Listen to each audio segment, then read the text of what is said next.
The dropship cut through the clouded green of Earth's atmosphere like a blade through mist. Zervath stood at the command rail, his armor glinting with the soft pulse of the Virak insignia.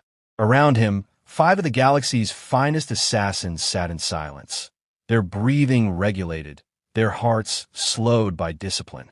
Their orders were simple: locate the remaining human colonies and erase them. The Galactic Concord had grown weary of the species that refused surrender. Earth was to be the final cinder. Below them stretched a jungle that no satellite could fully map, a labyrinth of foliage and ancient ruins. Their scanners struggled to pierce the canopy, interference crawling like static across the instruments. Zervath found that amusing.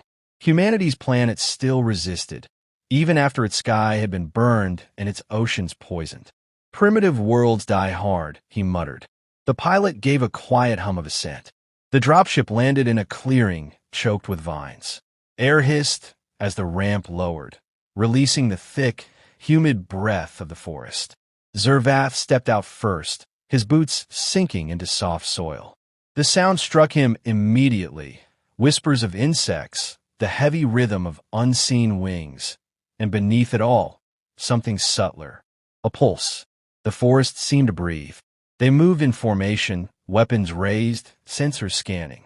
Corin, the youngest of them, clicked his mandibles. No energy readings. No thermal traces. His voice wavered slightly. Zervath's tone was calm, but sharp. Then they hide. That is what prey does. They found remnants of human structures within the hour. Metal skeletons entwined with roots, vehicles half swallowed by moss, banners bleached beyond recognition. Every ruin bore the same mark, a black handprint smeared on walls and stone. The gesture was crude, but deliberate, a warning or promise. Fear symbols, said Corin. They worship death. Then they will meet it, Zervath replied. The team advanced deeper. Shadows thickened as the canopy closed overhead, filtering sunlight into narrow blades of green. They moved with precision, each motion practiced. Yet the forest adapted to them. Branches seemed to shift after they passed, the undergrowth swallowing their trail. Their technology, flawless on other worlds, felt strangely dull here. At dusk, they reached what remained of a village. Scorched walls, collapsed shelters, bones.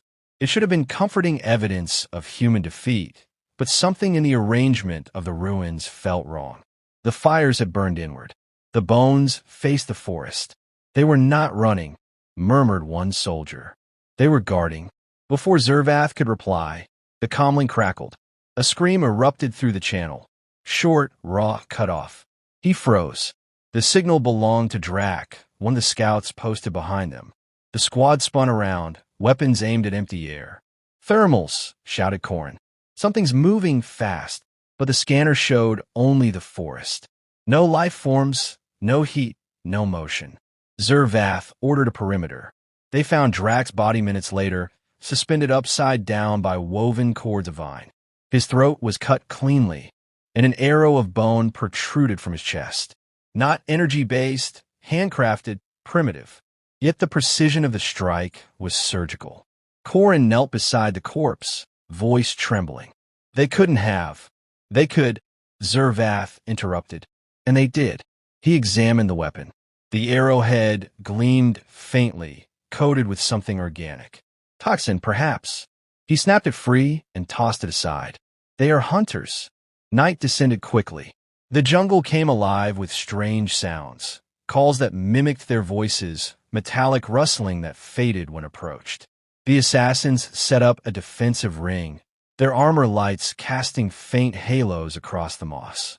Zervath stood watch, his vision cycling through spectrums. No movement, yet the feeling persisted, eyes countless and patient studying them. At midnight, static bled into their comms again. A whisper threaded through the noise. It wasn't alien. It wasn't machine. It was human. You'll never see the sunrise. The words froze them. The voice was low, deliberate, perfectly enunciated in galactic standard. It carried neither threat nor emotion, only certainty. Corin exhaled sharply, scanning frantically. Source.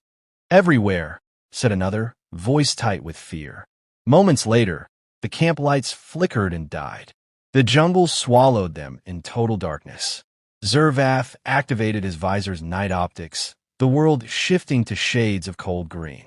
Movement rippled at the edge of his vision, figures indistinct gliding between the trees. "Hold formation," he commanded. "They cannot breach our perimeter." Something struck from above, a blur that severed a soldier's head in silence. Plasma fire erupted, searing the forest with white heat, but nothing remained where the shadow had been. The air filled with the smell of sap and ozone. "Retreat to extraction point," Zervath ordered. His voice was steady, though he felt a strange chill beneath his armor.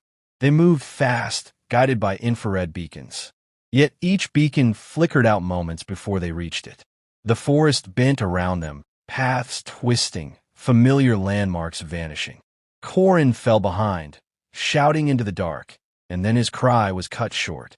Only 3 reached the clearing. The dropship was gone. The ground where it had landed was churned into mud, covered in footprints that were neither human nor alien. Bare, silent impressions leading back into the trees. Zervath stared into the shadows. The forest returned his gaze with 1,000 unseen eyes. He realized then that this was no battlefield. It was a hunting ground, and they had entered it uninvited. He activated his comms, voice tight but resolute. "This is Commander Zervath of the Virak Hunters. The prey is adaptive. We have misjudged." The signal dissolved into static. He looked to his remaining soldiers. Their armor glistened with moisture, faces hidden behind mirrored visors that reflected the trembling light of their wrist lamps. Behind them, the darkness moved again, silent, inevitable. Somewhere out in that living maze, something breathed in rhythm with the forest. Watching, waiting, and as dawn threatened beyond the horizon, Zervath understood the whisper's meaning. They would never see the sunrise. The forest seemed quieter after the slaughter, as if the earth itself had paused to listen. Zervath stood amid the remnants of his squad, their armor dented, their discipline frayed. The morning light filtered through the canopy, but no warmth reached the ground. Every movement felt watched. His claws flexed over the grip of his rifle, senses stretched thin. He'd hunted 1,000 species across 100 worlds, yet never had silence pressed so heavily against his mind. "Signal the orbiting fleet," he ordered. "We need extraction." The comm officer shook his head, mandibles clicking in frustration. "No link, Commander. All channels blocked. Something's jamming us." Zervath turned toward the jungle's edge. Then we hunted down. They advanced in formation once more, smaller now, each step slower. The air was thick with spores and heat, a living fog that clung to armor and muffled sound. Every leaf seemed to tremble when they passed. The forest was not merely alive, it was alert. Korn's replacement, a veteran named Rask, moved beside Zervath. His voice carried the sharp tone of disbelief. "Primitive toxins, wooden arrows, invisible foes. Are we fighting ghosts now?" "Not ghosts," Zervath said. "Survivors." Rask's laugh was bitter. "Survivors don't take down hunters. They do when desperation turns to mastery."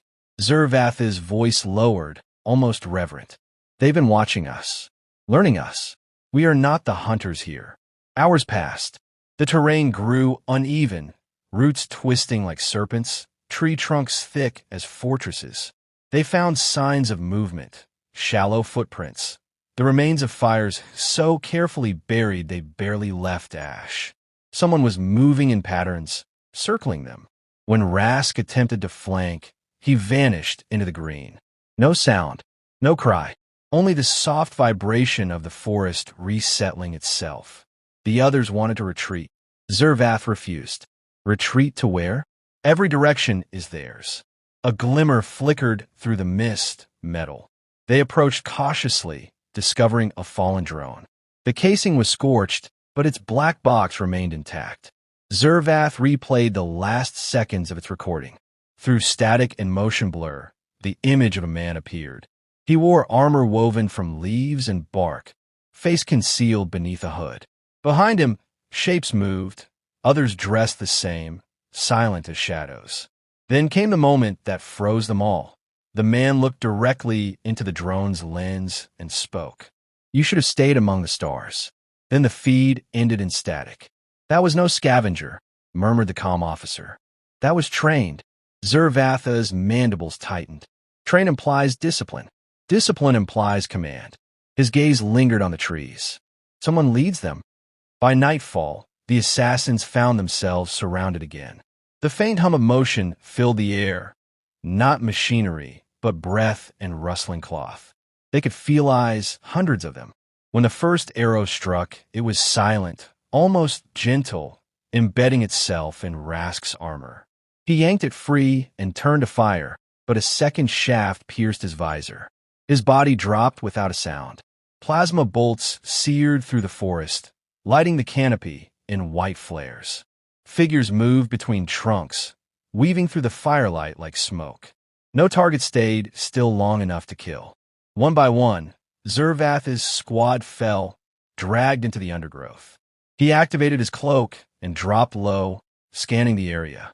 Then, through the rising mist, he saw him, the man from the recording. The Boogeyman. He moved with impossible control, his armor whispering against leaves, bow drawn with quiet certainty. His eyes caught the faint glimmer of alien light and turned toward Zervatha's hiding place. Zervath fired first. The plasma bolt scorched the air where the man had stood. In the same instant, the Boogeyman was behind him, striking with a curved blade fashioned from some dark metal. Zervath blocked, sparks flying, but the blow carried weight far beyond the human form. Their weapons clashed once, twice, and then the human vanished again into the mist. "You learned to cloak," Zervath said into the comms, hoping his voice carried. "But you forget, we are bred for this." A low chuckle answered him. "No, you forget who taught us how to survive." The words came from every direction, echoed through hidden speakers or voices. The forest itself seemed to speak. Then came the next phrase, crisp and deliberate. "You sent assassins. We sent nightmares." He felt movement at his back and swung wide, cutting through empty air. A shadow moved past his periphery, a human shape, then another. They weren't attacking. They were observing, testing him, measuring. "Why fight?" Zervath shouted. "Your species is finished." The Boogeyman emerged from the dark, his bow raised but not drawn. "Finished," he said softly. "We adapted. You destroy what you can't understand. We became what you can't see." Zervath steadied his weapon, though something in the man's voice rooted him in place. "You're one soldier. You think you can hold this planet alone." "I'm not one," the man said. "I'm everyone you left behind." The forest responded, as if alive. Shapes moved through the mist, dozens of them, all dressed in the same living armor, eyes reflecting faint green light. They raised their weapons, but did not strike. The Boogeyman gestured, and they melted back into the trees, leaving him and Zervath alone. "You've entered our home," he continued. "You breathe our air, walk our soil, bleed into our roots. Every tree remembers. Every shadow listens. You think we hide from you, but you've been walking in our sights since you landed." Zervath fired again, a desperate bolt that carved through the empty clearing. The Boogeyman was already gone. The jungle closed behind him like water swallowing a stone. Silence returned, heavy and endless. Zervath dropped to one knee, his armor humming with low warning tones. He realized his heartbeat echoed louder than the forest around him. Somewhere nearby, a voice whispered, softer than breath, "You'll never see the sunrise." The commander's claws tightened on his weapon, but no target revealed itself. Only the echo lingered, threading through the canopy, blending with the rustle of leaves until it became indistinguishable from the world itself. He rose slowly, scanning the mist, knowing he was no longer leading a hunt. He was the quarry now, and in the silence that followed, he began to understand why the others had stopped sending fleets to Earth. The jungle had become a cathedral of silence. Zervath moved through it like a wounded animal, armor cracked and smeared with the grime of a dying world. His visor flickered, failing in brief intervals that let the raw green of Earth's light pierce through. The air was thick enough to drink. Every sound, the drip of condensation, the flutter of distant wings, felt amplified by the emptiness that followed his squad's extinction. He no longer called for them by name. The forest had claimed their voices, and their calms answered only with static. He kept moving because motion was the last illusion of control he possessed. The predator's instinct that had defined him now trembled beneath the skin, uncertain whether to flee or fight. He found himself thinking of the humans differently, not as prey, but as something else, something elemental. They had vanished into myth, yet here they thrived, ghosts turned to gods of their own ruin. A faint hum reached him, a signal pulse buried in the forest's background noise. Hope twisted within him. Perhaps one of his soldiers had survived, or a Concord beacon still functioned. He followed the sound through a tangle of roots and damp soil until he reached a clearing. There, half buried in moss, stood the remains of a human facility. The walls were overgrown, the insignia faded, but the structure still hummed faintly with dormant power. He forced open a metal door and descended into the dim light below. The air smelled of rust and oil. Along the corridor, holographic projectors flickered to life, revealing images of human soldiers training, testing weaponry, adapting. He watched as they wrapped themselves in synthetic foliage, blending perfectly with the terrain. Their movements were disciplined, lethal. A name appeared on one of the displays, Project Umbra. Beneath it, a motto, "We become the night." Zervath's mandibles tightened. So this was where the nightmare had begun. Humanity's final evolution was not technological supremacy, but perfect concealment. They had learned to disappear. A voice broke the stillness behind him. "You were never meant to find this place." He turned swiftly, weapon raised. The boogeyman stepped out from the shadows, unarmed but utterly at ease. His armor of leaves and carbon fiber rustled faintly with his movement. The hood still concealed his face, but his presence carried the weight of something older than vengeance. Zervath steadied his aim. "You could have ended me days ago. Why wait?" The boogeyman's tone was calm, almost sorrowful. "Because killing you too soon would teach you nothing. You need to understand why we fight. I understand enough. You cling to a dead planet out of pride." "Pride?" The boogeyman took a step closer. "You think this is pride? You came here to erase us, to prove your empire's control. But control is an illusion. Every empire believes it has reached perfection until it meets the thing that refuses to yield. Refusal is not strength," Zervath growled. "It is survival," the boogeyman replied. "We were born on a world that tries to kill us every day. Storms, famine, disease, each other. You call that weakness? That was training." The word struck deeper than any weapon. For a moment, neither moved. The hum of decaying machinery filled the air, pulsing like a heartbeat. Then in one motion, Zervath lunged forward, firing. The boogeyman rolled aside, drawing a curved blade from his belt. The plasma bolt seared the wall, igniting a halo of sparks. They collided in the narrow corridor, metal ringing against metal, strength against precision. Zervath's blows were relentless, fueled by desperation. Yet the human countered each strike with minimal motion, conserving energy, turning force against its origin. Their fight became a rhythm, brutal and intimate. When Zervath finally broke through the man's guard, his claws grazed flesh but met resistance. Armor that flexed and healed itself, infused with the forest's organic fibers. "You're not human anymore," Zervath snarled. The boogeyman's blade flashed upward, stopping inches from the alien's throat. "No," he said softly. "We became what we had to be." Zervath roared and drove forward, sending them both crashing into a wall. Sparks showered their forms, illuminating their struggle. The boogeyman twisted free, struck once, and disarmed him. The plasma rifle clattered to the ground. Panting, Zervath sank to one knee. "You think this changes anything? The Concord will return. They will burn your world to ash." "They already did," the boogeyman answered. "And still we're here." For the first time, Zervath saw not a soldier, but a symbol, something that had grown beyond human boundaries. This was not a man defending his planet. This was Earth itself, speaking through him. The boogeyman stepped back, lowering his weapon. "Leave," he said. "Tell them what you saw. Tell them that the dark is not empty. It watches. It remembers."